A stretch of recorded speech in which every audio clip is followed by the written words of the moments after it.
in the till last class from this chapter keeping it from Harold, जो last हम लोगों ने पढ़ा था वो ये था that Mr.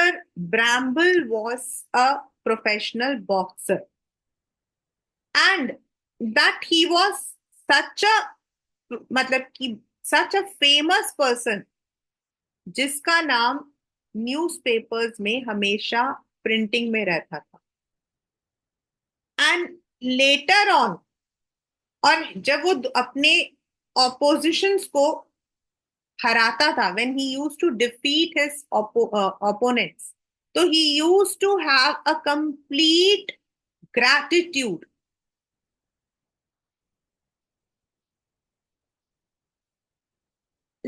जब हम किसी के लिए कुछ अच्छा करते हैं when we do something for somebody else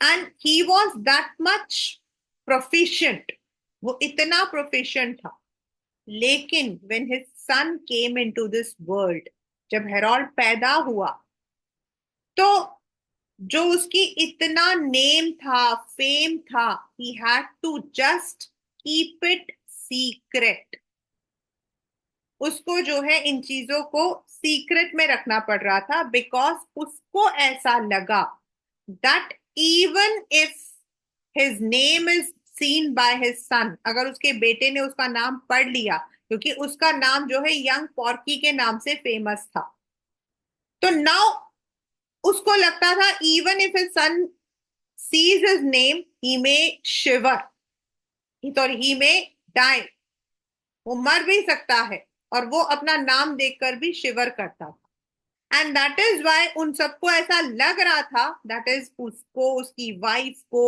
and Harold के जो अंकल है यानी कि मिसेस ब्रैम्बल के ब्रदर को कि हेरोल्ड से ये बात छुपानी चाहिए now we are moving towards the further with an ordinary boy यहां पर why it is said ordinary boy क्योंकि उनको लगता था their son was over gifted because they felt that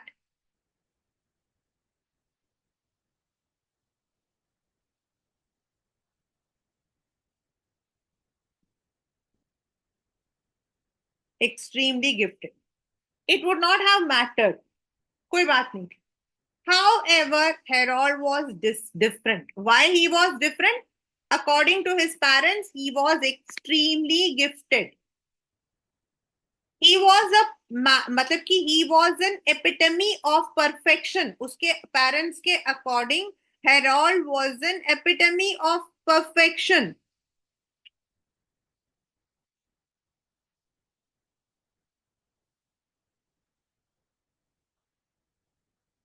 epitome मतलब एग्जाम्पल एपिटमी मतलब example it is not epitome it is epitome secretly proud of him as they were both Bill and his wife were a little afraid of their wonderful child the fact was as Bill himself put in Harold was showing a bit too much class for them what is the meaning of this मतलब ये आपका जो है it's a phrase ये एक phrase है मतलब उनको ऐसा लग रहा था स्पेसिफिकली बिल को लग रहा था कि वो उनके स्टैंडर्ड से बहुत आगे है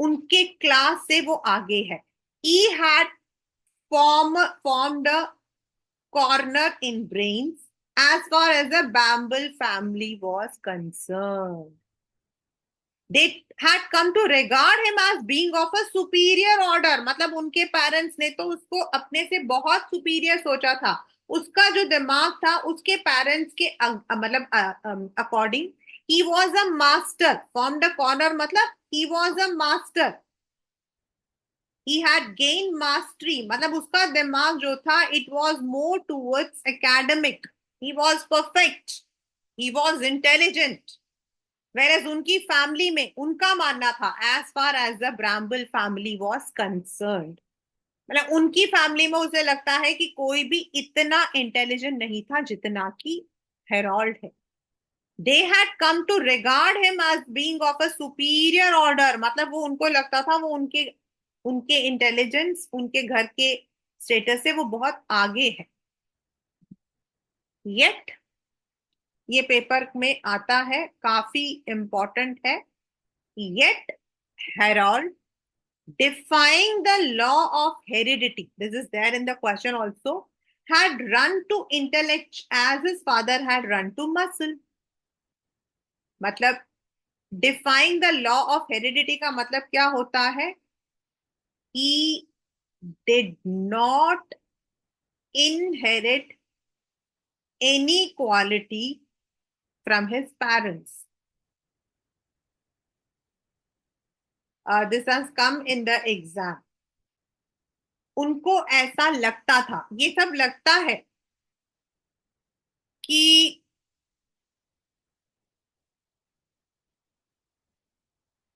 उनका जो बेटा है उसने उनसे कोई भी चीज विरासत में नहीं पाई है। लाइक नॉर्मली हम अपने, if you ask me ma'am आप किसके जैसे हो, मैं अगर आपसे पूछूंगी तो यू वुड टेल मैम मैं अपने पापा के जैसा हूँ, अपनी मम्मी के जैसा हूँ, अपने मतलब somebody, दादा दादी बुआ, we normally have some characteristics, not only physical, mental also, not only physical, mental also। Like if I, मतलब मैंने जिस एक इंसान का बहुत अपने घर में, तो आई एम अ मिक्सचर, मेरे को तो मेरे घर में यही बोलते हैं, सेम व्हाट यहाँ बोला गया है, द सेम थिंग आज तक का रिकॉर्ड है। यस, आज तक का रिकॉर्ड है कि एवरी वन हैज, मतलब मुझसे जो मिला है, जो वेरी क्लोज मुझे से, you are not like your parents, you are completely different from them. I but personally मुझे लगता है नो नो, जैसे डिसिप्लिन है तो मुझे हमेशा लगता है I got it from my mother only, because my mother is too discipline and I am also too discipline. तो ये मुझे लगता है कि I have got it. Simplicity if I talk, I got from my father. My father did not like to have things unnecessarily, मुझे भी ऐसा लगता है। बट जो मेरे फैमिली में ना कई लोग कहते हैं you are not like your mother, you are not like your father, now how do they look me, मुझे नहीं पता, मुझे नहीं पता हाउ डू दे लुक, वो मुझे किस एंगल से ऐसा सोचते हैं। वही तो, तुम शक्ल सूरत हो बस, तुम्हारे अंदर अपने पापा पापा मम्मी की कोई क्वालिटी नहीं, means in a positive sense, मतलब उनका मानना है कि हम बेटर देन देम, ऐसा वो बोलते हैं। तो ये पेरेंट्स को लग रहा था कि हेरोल्ड उनके जैसा नहीं है, he has not inherited any genes from his father, from his mother. मैंने अपने घर में देखा, as I said, I know a person, मतलब नाउ इफ मैं उनके फादर को जानती हूँ, नाउ मैं उनके बेटे को जानती हूँ, he is in 11th standard, he is like, मुझे ऐसा लगता है कि उसके फादर का जो पास्ट है ना वो सामने आ रहा, मतलब शक्ल सूरत तो छोड़ दो, खाने की आदत, मुंह डाल में डालने की आदत से लेकर एवरीथिंग। तो मे बी उस वजह से उसके पेरेंट्स को लग रहा कि वो हमारे जैसा नहीं है। एंड यहां पर ये जो क्वेश्चन है, defying the law of heredity, had ran to intellect as his father had ran to muscle, मतलब he was, he did not have any quality of his father, he was more towards intellectual, मतलब वो intelligent था जैसे उसके father muscle man थे, मतलब उसके father को मसल पावर मिला था विरासत में, और इसको इसके पास था intelligence. His father had muscle power, he had intelligence. उसने अपने पापा से मसल पावर को इनहेरिट नहीं किया था। He had learned to read and write with amazing quickness. He sang in the choir. Choir मतलब आपका जो ट्रूप होता है, गाने का जो पूरा एक पीछे गाते हैं ना हम लोग, तो जो कोरस होता है जिसमें सब लोग गाते हैं, where you have the all the instrument playing, वो पूरा ट्रूप। तो ये इवन गाना भी गाता था, पढ़ता था, लिखता था, जो उसके पेरेंट्स ने नहीं किया था। And now, at the age of 10, at a local private school where they wore mortar boats and generally comported themselves like young dons. He had already won a prize for spelling and dictation. वो कहता है कि वो एक बहुत बड़े school में नहीं था. He was there only in a local school. वो एक लोकल स्कूल में ही पढ़ता था. एंड वहां पर जो बॉयज थे नॉर्मली देवर ऑल थोड़े गुंडे टाइप के थे. And they were all they were not in that way. थोड़े built up and generally comported themselves. अपने आप को वो ऐसे प्रेजेंट करते थे as if they were all they behaved as if they were young dons. Comported मतलब behave like young dons. वहां पर मतलब उनका कहने का मतलब है उसका स्कूल कोई ऐसा नहीं था जहां पर ही कुड हैव द जहां पढ़ाई लिखाई हो. He had been in a school जहां लोग ज्यादातर गुंडागर्दी करते थे. इवन मतलब वहां वो मोटर बोर्ड होता है जो सर पे वो डालते हैं ना when they are going for this graduation वगैरह के लिए ऐसे वो कैप सा होता है. You simply could not take a boy like that aside and tell him that the father, whom he believed to be a commercial traveler, was affectionately known to a large section of inhabitant of London as young Porky. भाई एक ऐसा बच्चा जो पढ़ाई लिखाई में इतना intelligent है आप और जो ये समझता है कि उसके फादर जो है वो एक ट्रैवलर है. He goes on for the sales representative. Commercial traveller मतलब sales representative a person who goes from one place to another. उनको जाकर आप सिंपली ये बोलोगे कि बेटा तुम जो सोच रहे हो वो गलत है. तुम्हारे पापा तो यंग पॉर्की है. There were no two ways about it. There were no two ways about it मतलब there was no doubt in that that you had to keep it from him. इसमें कोई डाउट नहीं है आपको उसे छुपा कर रखना पड़ेगा.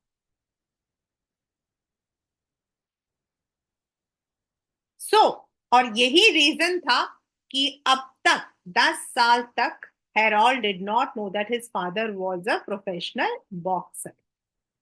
ठीक है.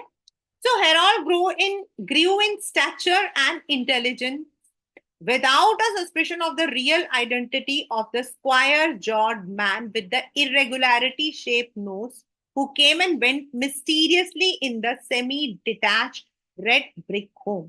और इसीलिए अब तक टिल नाउ हेराल्ड को उसको नहीं पता था कि उसके जो फादर है जो स्ट्रेचर मतलब physically built up natural height and intelligence मतलब जो देखने में और इंटेलिजेंस में बहुत स्ट्रॉन्ग था उसको ये बात नहीं पता थी. Without a suspicion of the real identity he did not know कि वो जो इंसान है स्क्वायर जॉर्ड मतलब उसके जो फादर थे he had a face like this face cut and जिसकी नोज थोड़ी इरेगुलर थी. वो कभी भी आते थे कभी भी जाते थे.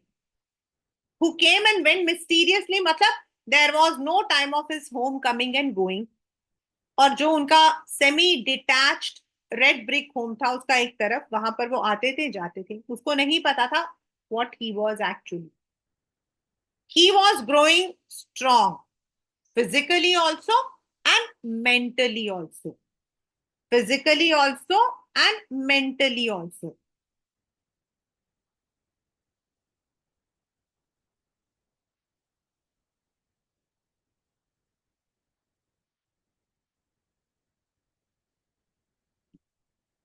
He was a self-centered child and accepting the commercial traveler fiction. मतलब fiction मतलब उस झूठ को उसने मान लिया था.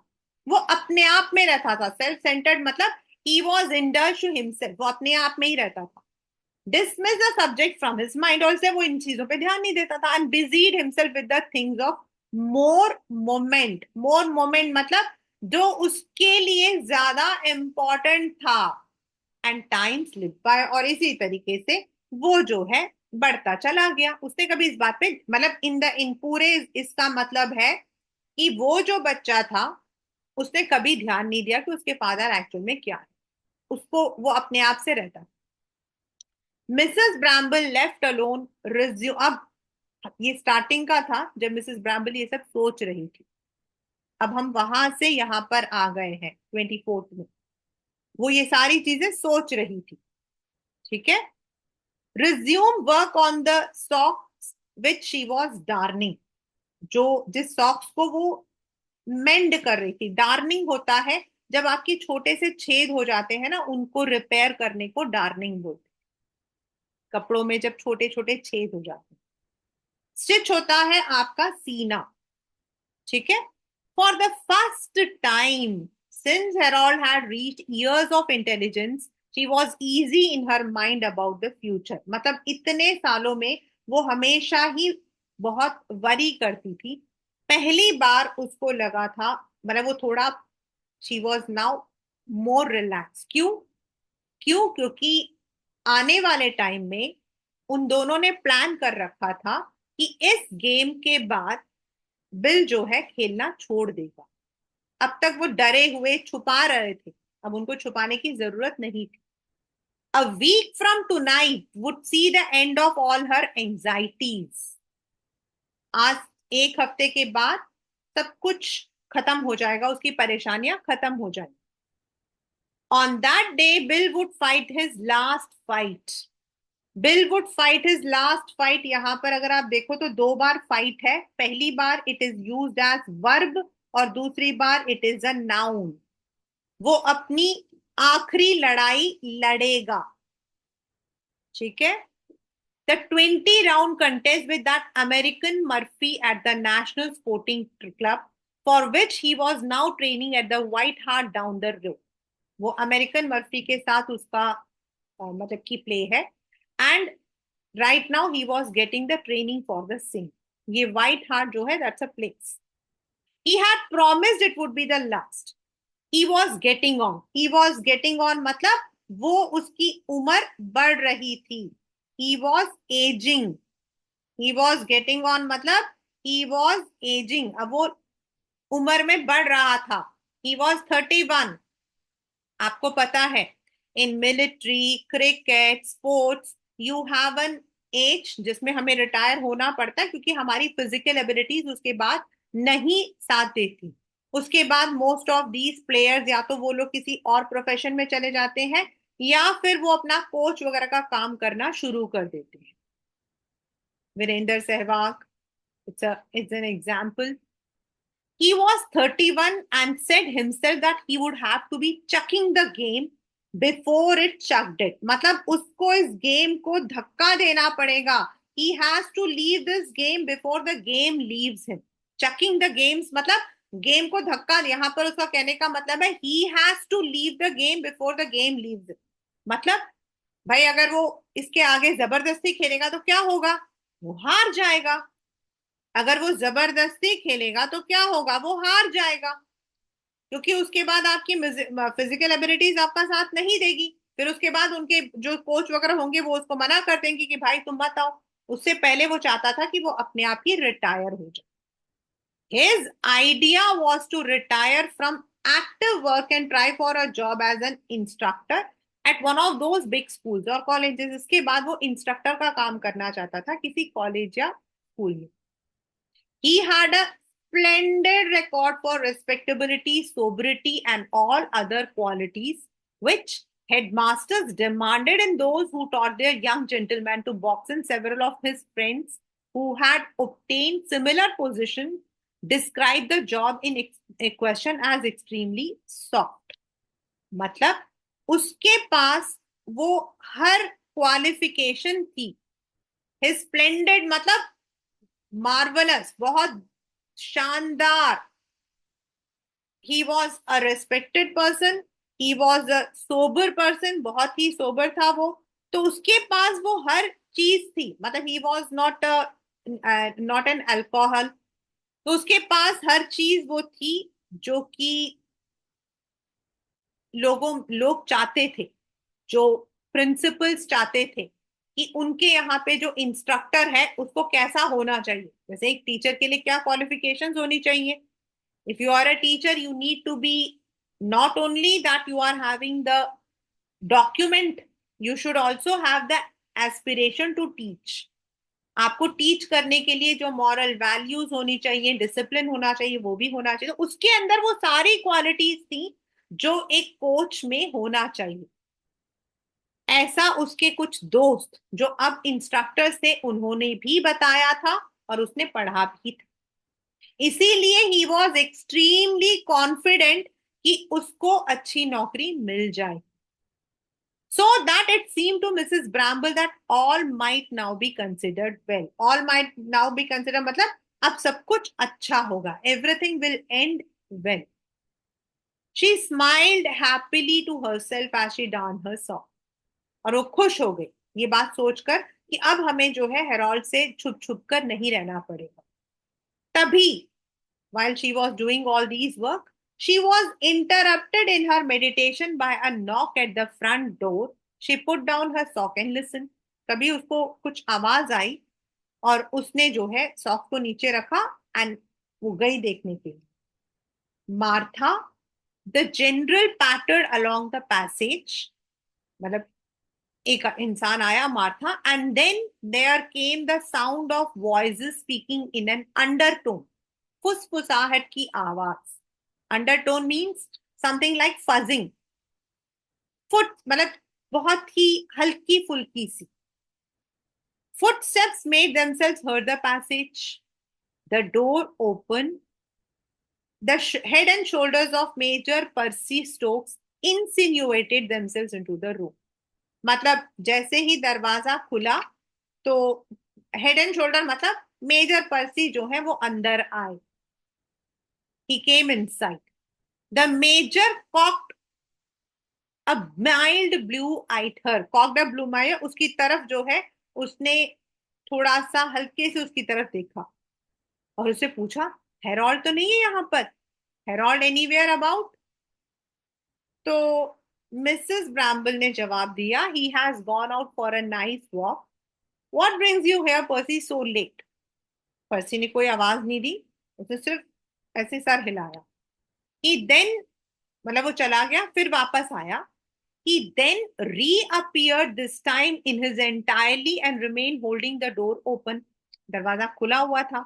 अब आवाजें और आ रही थी। More footsteps in the passage and through the doorway in a sideway fashion suggestive of a diffident crab came a short, sturdy, red-headed man with a broken nose and a propitiatory smile, at the sight of whom Mrs. Bramble, dropping her sock, rose as if propelled by powerful machinery and exclaimed, "Bill!" और तभी जो है जब उसने दरवाजा खोला mister पर्सी ने, तो वहां पर अंदर आया एक इंसान। डिफीरियंट क्रैब मतलब वो बिल्कुल जैसे होता है ना, the person who doesn't have any confidence, वो वहां पर अंदर घुसकर आया। अ रेड हेडेड मैन मतलब अ ब्लॉन्ड पर्सन, और उसके चेहरे पर एक झूठी मुस्कान थी। अ प्रोपिशियरी स्माइल मतलब झूठी मुस्कान थी। और उसको देखते ही Mrs Bramble was shocked.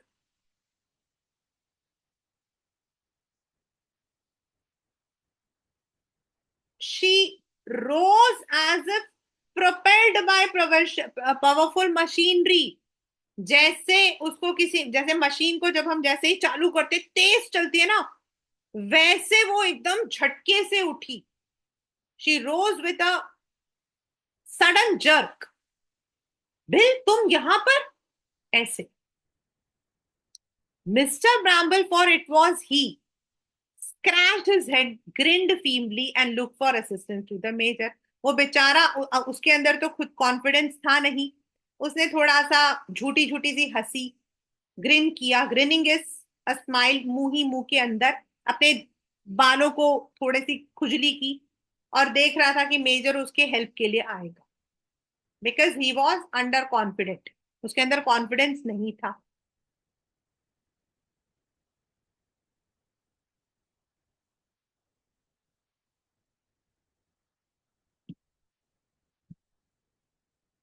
The scales have fallen from his eyes. Again, this is a phrase. आपका जो scales have fallen from his eyes मतलब उसकी आंखें खुल गई. His eyes have open. यहां पर आईज हैव ओपन का मतलब होता है कि उसमें अक्ल आ गई है. He has realized his mistake.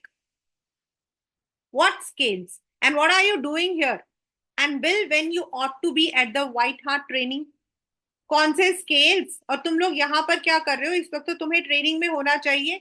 That is what. अब जो पर्सी है उसका भाई वो बोलने लगा. That is what I am telling you. I have been wrestling with Bill and have been vouchsafed the victory. वो कहता है कि भाई मैं सुबह से इसके पीछे लगा हूं. I have been wrestling with Bill and मैंने जो है विक्ट्री गारंटी कर ली है. You with uncomplimentary astonishment, letting her gaze wander her over her brother's beady form. उसने कहा तुम. उसने अपने भाई की तरफ जो है थोड़ा डिसलाइक होके मैं थोड़ा डिसलाइक होकर देखकर बोला तुम्हारी तरह. तुम बीडी मतलब पतला दुबला. उसका ब्रदर जो था वो देखने में बहुत पतला था. मिस्टर ब्रैम्बल ने बोला Jerry Fish is a hard nut. ये भी आया पेपर में. हार्ड नट मतलब a person who does not easily get convinced. जो जल्दी कन्विंस नहीं होते हैं. हार्ड नट मतलब a person who does not break easily, who does not get convinced easily. Nut होता है ना उसको हमें तोड़ना पड़ता है वैसे. He don't like people coming around talking to a man he is training unless he introduces them or they are newspaper gents. पता है तुम्हें पर्सी मुझसे बात करने आ रहा था लेकिन मिस्टर ब्रा जो जेरी फिश है, Jerry Fisher was his trainer. उसका ट्रेनर का नाम है. वो मुझे किसी से बात नहीं करने देता. जब वो मुझे ट्रेनिंग दे रहा होता है ना तो वो नहीं चाहता कि लोग आकर मुझसे बात करें. या तो वो उनको इंट्रोड्यूस करता है या फिर अगर वो मीडिया से हो तो ही वो उन्हें मुझसे बात करने देता है. नहीं तो वो किसी को मुझसे बात नहीं करने देता. They were also making the story. After that, I kept away, but I wrote the letters. I sent the tracks. Bill, which of the tracks was that? It snatched you from the Primrose Park. उसने कहा भाई तुमसे तो वो बात करने दे नहीं रहा था इसीलिए मैं तुमको जो हूँ लेटर्स लिख रहा था. मतलब वो दोनों आपस में बात कर रहे हैं. तो पर्सी कहता है मैं तुमको लेटर्स लिख रहा था. एंड मैं तुम्हारे पे जो मतलब कि मैं पूरा उस पर ध्यान भी लगा रहा था. मेरा कौन सा लेटर था जिसकी वजह से तुम्हारी इस प्राइम रोज पाथ मतलब जो तुम्हारी ये खुशी थी लड़ाई की इनसे तुम नीचे उतर आए. मतलब उसने तुमने अपना डिसीजन चेंज किया. मतलब उसने पूछा ऐसी कौन सी बात थी जिसकी वजह से तुमने अपना डिसीजन पूरा किया. It was not so much the letters per se. It was about what you wrote about Harold. उसने कहा लेटर्स के बारे में नहीं. जब तुमने हेरोल्ड के बारे में बोला ना तब मैं समझा. You see Jane. Jane is Mrs Bramble. Perhaps you will kindly allow me to get a word in edgeways you too. अब उसने कहा कि भाई तुम लोग जो हो मुझे थोड़ा सही तरीके से बताओगे. अब उसको गुस्सा आ रहा था. Her temper for once becoming ruffled. उसका एंगर अब गुस्से में था. You can stop talking for half an instant. ये जो आधी अधूरी बातें हैं मत बात करो. If you know how. While Bill tells me what is going here when he ought to be at the White Hart with Mr. Fisher doing his bit of training. उसने कहा देखो पर्सी तुम अपनी आधी अधूरी बातें यहां पर मत करो. और मैं ये जानना चाहती हूँ बिल कि तुम इस वक्त यहाँ पर क्या कर रहे हो जबकि तुम्हें ट्रेनिंग में होना चाहिए. She was stern. वो अपनी बातों में बहुत स्टर्न थी. उसने अपने भाई को भी डांटा और अपने हस्बैंड को भी बोला. Mr Bramble met her eye and blinked awkwardly. अब उसने उसकी तरफ देखा और वो पलके झपका रहा था. Percy has just been telling you Jane. उसने कहा पर्सी बोल रहा था. I have not made head or tail of single word that Percy said and I don't expect to. All I want is a plain answer to a plain question. What are you doing here instead of being at the White Hart? मुझे कोई sir पैर नहीं चाहिए. मतलब she was torn. She said I don't want to hear anything. Percy क्या कह रहा है. मुझे सिर्फ ये पूछना तुम यहाँ क्या कर रहे हो। I have come home Jain, मैं घर वापस आ गया हूँ। ग्लोरी, यहाँ पर व्हाट ये पेपर में आया था, what is it mean? It means he was happy. जैसे हम बोलते हैं ना, हुर्रे, यस, वो बोला। Percy, if you don't keep quiet, I forget I am your sister and let you have one. अगर तुम चुप नहीं हुए ना तो मैं एक झापड़ लगा दूंगी, मैं भूल जाऊंगी कि मैं तुम्हारी बहन। लेट यू हैव वन मतलब एक लगा दूंगी। What do you mean, Bill? You have come home. Is not there going to be fight next week after all? मतलब क्या तुम्हारा? The fight is over. फिर भी वो मेजर चुप नहीं हुआ, क्योंकि उसकी तो आदत थी। Said the unsuppressed major joyfully, and Bill is one with me, seconding him. उसने कहा कि भाई वो लड़ाई पूरी हो गई। अनसप्रेस मतलब उसको मिसेस बिल की बातों से कोई फर्क नहीं पड़ा, उसने इतना डांट लगाया फिर भी उसको कोई फर्क नहीं पड़ा। अब उसने और जोर से बोला, मर्सी, सॉरी पर्सी, बी क्वाइट। लेकिन वो सुनने वाला थोड़ी था। He was not a man who was, you know, with me seconding him, मतलब उसके पीछे पीछे। सेकेंड मतलब क्या होता है? दूसरा। Mr Bramble pulled himself together with a visible effort. I am not going to fight, मतलब मिस्टर बिल ने अपनी पूरी ताकत लगाई बोलने के लिए। ही समॉन्ड हिज करेज, उसने अपने करेज को इकट्ठा किया। उसने कहा, मैं लड़ने वाला नहीं हूं। You are not going? अब फिर पर्सी बोला, he has seen the error of his ways, that's what he is gone and done at the 11th hour. उसने कहा उसको अपनी गलतियों का एहसास है। He has realized his mistake.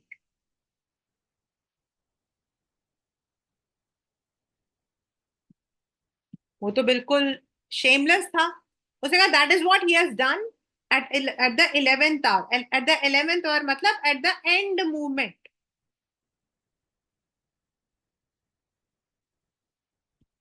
O, I have waited for this joyful movement, I have watched for it. You are not going to fight, मतलब तुम लड़ोगे नहीं। Mister Bramble avoiding his wife's I shook his head. उसने अपनी wife की तरफ नहीं देखा। क्यों? ही वॉज एम्बेरस्ड, उसको डर भी लग रहा था कि जो कर रहा था वो गलत था। आपकी एक कमिटमेंट होती है, आपकी एक कमिटमेंट होती है। Mr Bramble, sorry, and how about the money? What's money? पैसा क्या होता है? मेजर ने बड़े स्कॉर्नफुली, मतलब एक हेट्रेड में बोला, you ought to know, you have borrowed enough of it from me in your time. अब मिसेस ब्राम्बल को गुस्सा आया। उसने कहा, तुम्हें नहीं पता पैसा क्या होता है? वही पैसा जो तुमने मुझसे उधार में लिया है। The major waved a hand in wounded silence. He considered the remark in poor taste. उसको थोड़ा बुरा लगा कि वाइफ, उसकी दीदी ने ऐसा बोला। How about the money? Goodness knows I have never liked your profession, Bill, but this is to be said for it, that it has earned you good money and made it possible for us to give Harold as good an education as any duke ever had. देखो, भगवान जानता है कि मुझे तुम्हारा profession कभी अच्छा नहीं लगा, लेकिन इसी प्रोफेशन से it has earned you good money. It has earned you मतलब इसी प्रोफेशन से तुम्हें इतना अच्छा पैसा मिला है, और इसी वजह से हमारे लिए ये पॉसिबल हुआ है कि हमने अपने बेटे को राजकुमारों के जैसा रखा है। ड्यूक मतलब राजकुमार, उसके जैसा हमने उसको जो है बड़ा किया है। I am sure and you know, you yourself said that 500 pounds you were getting to get if you beat this Murphy, and even if you lost, it would be 120। तुमने खुद मुझे बताया था कि अगर तुम जीतोगे तो 500 पाउंड्स, और अगर तुम हार भी जाओगे तो भी 120 पाउंड्स मिलेंगे। And it was going to be a blessing, it was going to be a blessing मतलब वो हमारे लिए बहुत फायदेमंद होता। It would have been for advantage, because it would let us finish him off proper and give him a better start in life than you or me ever had. And now you let this Percy come over you with his foolish talk, and now I don't want what will know what will happen. उसने कहा कि ये तुम भी जानते हो कि अगर ये पैसा मिल जाएगा तो हम हेरोल्ड को एक अच्छी जिंदगी दे सकते हैं, जैसी जिंदगी हम दोनों ने नहीं जिया था। A better start in life than you or me ever had. मतलब हमारी लाइफ ऐसी नहीं थी, लेकिन हमारे बच्चे की लाइफ ऐसी रहेगी।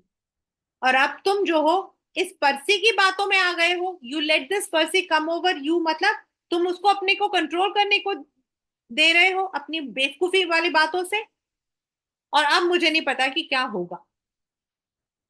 There was an uncomfortable silence.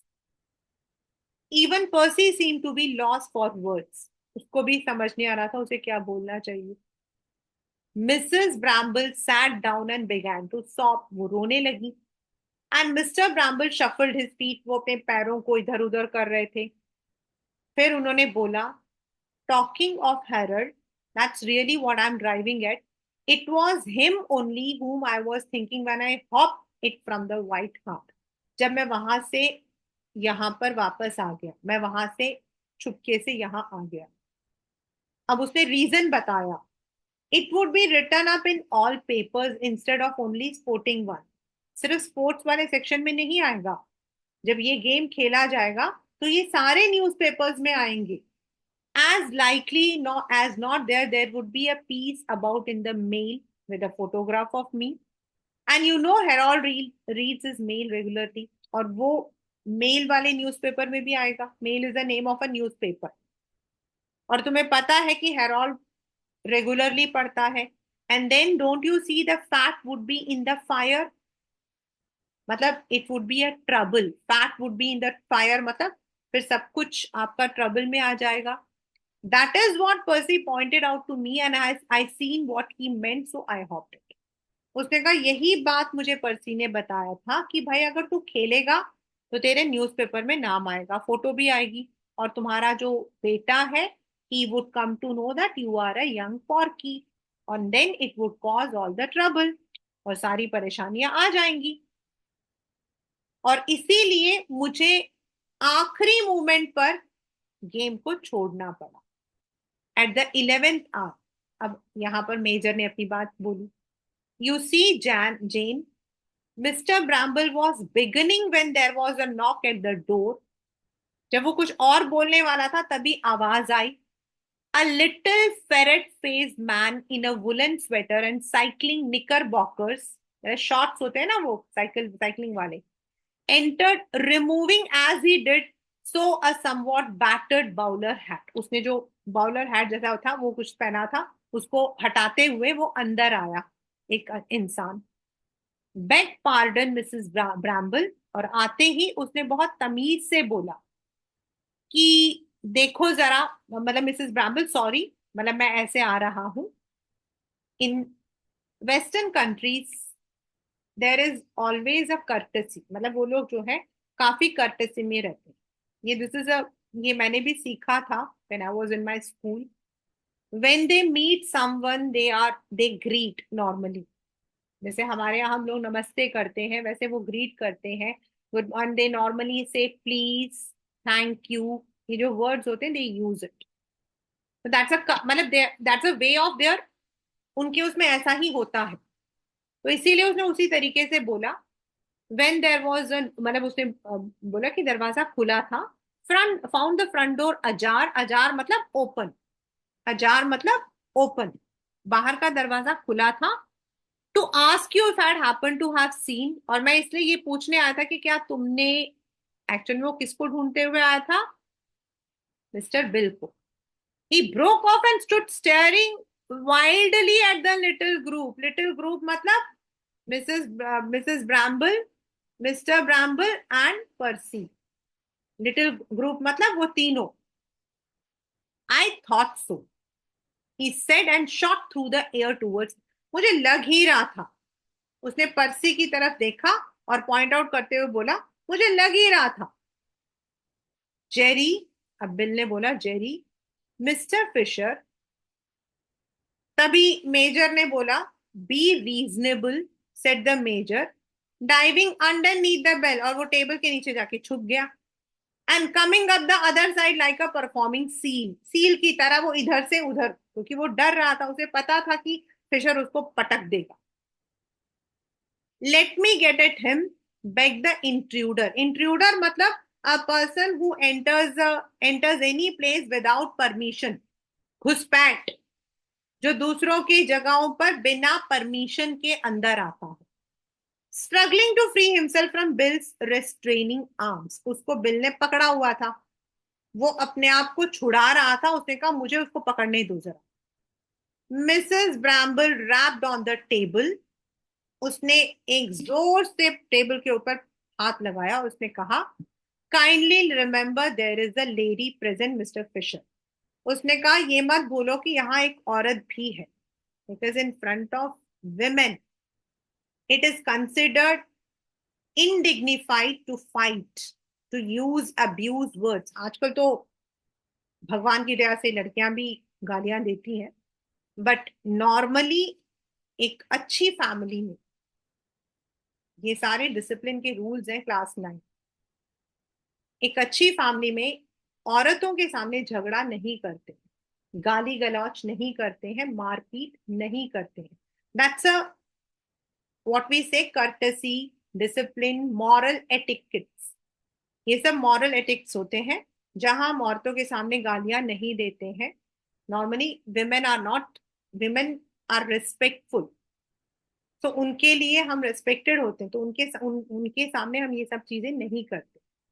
इसीलिए उसने कहा कि kindly remember there is a lady present. The little man's face became a battlefield on which rage, misery, respect for the decencies of social life struggled for mastery. उसके चेहरे पर एक dilemma था. उसको समझ नहीं आ रहा था. द लिटिल मैन फेस मतलब he was puzzled, he was confuse. उसको समझ नहीं आ रहा था. एक तरफ गुस्सा, रेज मतलब गुस्सा, माइजरी मतलब परेशानी, वरीज. रेज मतलब एंगर, माइजरी मतलब ट्रबल, वरीज. और दूसरी तरफ सोशल जो हमारे नॉर्म्स होते हैं डिसेंसी के, किसी औरत के सामने झगड़ा नहीं करना चाहिए, we should not speak in this tone. दोनों में एक डिलेमा था कि मैं क्या करूं. मैं डिसेंट होकर चुपचाप चला जाऊं या फिर पर्सी के 4 लगा दूं. It is hard, he said at length, in a choked voice. I just wanted to break his neck for him, but I suppose it is not to be. I know it is him that is the bottom of it, and here I find them together. उसने कहा मुझे पता था, पता नहीं मेरा दिल कह रहा था कि बिल के जाने में जरूर पर्सी का ही हाथ होगा. मैं तो उसके उसकी गर्दन तोड़ देना चाहता हूं, लेकिन मैं नहीं कर सकता. एंड अब मुझे पता लग गया है कि ये वही है. Well, if you say so, Mrs. B, I suppose I must not put a hand on him. लेकिन अगर आप कह रहे हो मिसेस ब्रैम्बल कि मैं कुछ नहीं करूं, तो मैं उसे कुछ नहीं करूं.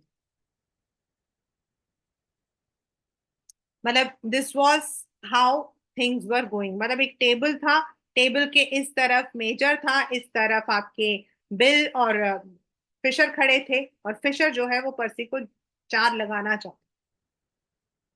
But it is hard, Bill. Sorry, but it is hard. Bill, you come back along with me to Whitehall. I'm surprised at you, ashamed of you. I am. All the time you and me have known each other, I have never known you do such a thing. You are such a pleasure to train as a rule. It all comes of getting with bad companions. अब जो Fisher था उसने कहा कि मुझे तुमसे ये उम्मीद नहीं थी. मुझे हैरानी है, और मैंने जितने टाइम तुमको जाना है, पहचाना है, मुझे सिर्फ इतना पता लगा कि तुम जैसे इंसान को ट्रेन करना एक बहुत ही गर्व की बात है. It's a pleasure. लेकिन जब तुम गलत संगत में पड़ जाते हो ना, तो फिर सब कुछ खराब हो जाता. और यहाँ गलत संगत कौन है? That is pursed.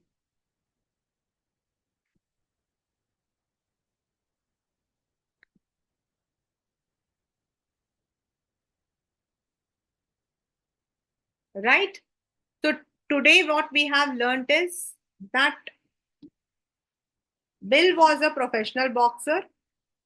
He had already defeated his opponents at a very good level. He was he had decided, he was just planning that he would be quitting his boxing as an active मतलब कि boxer, but he would be working as an instructor in some school or college. And उसको पूरा यकीन था that he would be getting the job also easily. He had all the professional qualifications and all.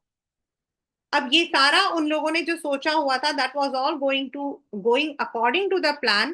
तभी suddenly उस दिन Bill वापस आ गया and there was a kind of scuffle in the house.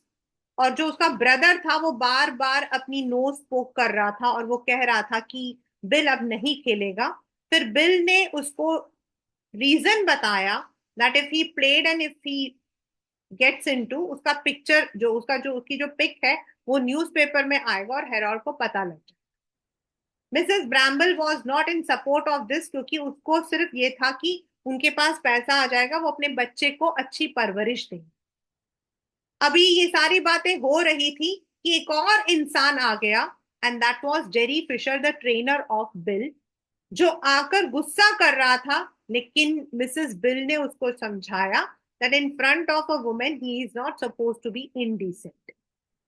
तो उसने बड़े प्यार से मिस्टर बिल को बोला कि तुम चलो वापस, मैंने तुमसे ये उम्मीद तो नहीं की थी, बट अब तुम वापस चलो, तुम गलत संगत में पड़ गए. Right. The third on the concluding part we will be continuing on Wednesday.